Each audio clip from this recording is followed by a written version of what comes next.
বউকে কিন্তু টেক্কা দেওয়া চাই। সে চিন্তা করো না, দেখবে কেমন সব ভারী ভারী গয়না পরে যাই, সবাই হাঁ করে তাকিয়ে থাকবে। তবে তোমার ড্রেসও যেন জেল্লাদার হয়, ইম্পোর্টেড কিছু কিনে নাও না। সে নেব। আর হ্যাঁ, বাড়ির সবাইকে আবার বলতে যেও না তোমার নতুন শাড়ি গয়নার কথা। তোমার তো আবার পেটে কথা থাকে না। তা ঠিকই বলেছ, নতুন শাড়ি গয়না নিজে পরে না যত আনন্দ পাই, তার থেকে সবাইকে সেগুলোর গল্প বলে বেশি আনন্দ। সবাই যখন হিংসা করে তখন আরো আনন্দ হয়। ঠিক আছে।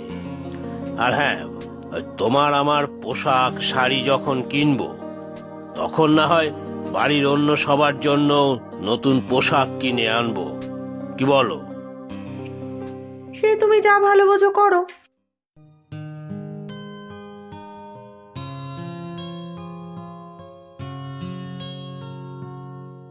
এই তো ময়না, তুই এখানে। কি হয়েছে দিদি ভাই, লাগবে কিছু? দেখ তোর জন্য কি এনেছি। আমার জন্য? এই নে শাড়ি, খুব দামি কিন্তু। ও দিদি ভাই, আমার জন্য এত দামি শাড়ি কেন আনলে?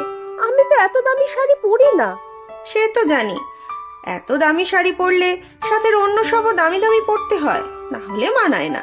তবে কি বলতো, ছোটবেলা থেকে বড়লোক বাড়িতে মানুষ হয়েছি তো, তাই নজরও অনেক উঁচু। সে তো জানি, কত বড়লোক বাড়ির মেয়ে তুমি। সে ঠিক, আর শুধু বড়লোক বাড়ির মেয়ে নয়, বড়লোকের বউও তো। তুই কি করবি বল, সবই কপাল, অদৃষ্ট। আমার বর বড়লোক, তাই কত দামি উপহার দেয়, আর তোর বর গরিব বলে উপহার দেয় না। না দিদি, আমার বর গরিব বটে, কিন্তু আমাকে খুব ভালোবাসে আর উপহারও দেয়। উপহার দেয় জয়? আশ্চর্য, বলিসনি তো কখনো। বললে তো তুমি হাসতে, উপহাস করতে, কিন্তু সত্যি বলছি দিদি, তার সেই উপহার আমার কাছে খুব দামি। বুঝেছি রে বাবা, তো উপহারটা কি শুনি?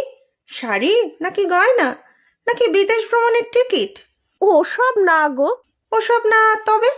মালপোয়া।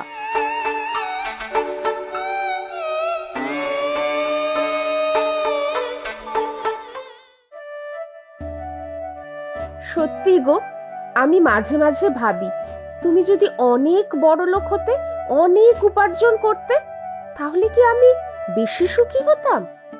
সে হয়তো হতে, কিন্তু আমার দ্বারা কখনো বড়লোক হওয়া হবে না, সে আমি নিশ্চিত জানি। আমি সত্যি বলছি গো, আমার যা আছে তাতেই আমি খুশি, আর বেশি কিচ্ছু চাই না। এখন দেখো, সবার সাথে মিলেমিশে কাজ করি, বাড়ির অন্য সবার সেবা করি, তোমার সাথে কত গল্প করি, এই ভালো, বুঝলে? তোমার কিন্তু আর বড় লোক হয়ে কাজ নেই। বড়লোক হয়ে কাজ নেই মানে? আমার তো ক্ষমতাই নেই, আর ক্ষমতা নেই বলেই বলতে পারো দরকার নেই। সর্বনাশ হয়েছে জয়, আমাদের এখন ভারী বিপদ। কেন মা, কি হয়েছে? ভয়ঙ্কর কাণ্ড হয়েছে। সকাল থেকেই দেখি বড় বৌমা কান্নাকাটি করছে, বিজয়েরও মাথায় হাত। সে কি, আমি জানতে পারলাম না তো। কি হয়েছে মা, দিদি ভাইয়ের শরীর খারাপ নাকি?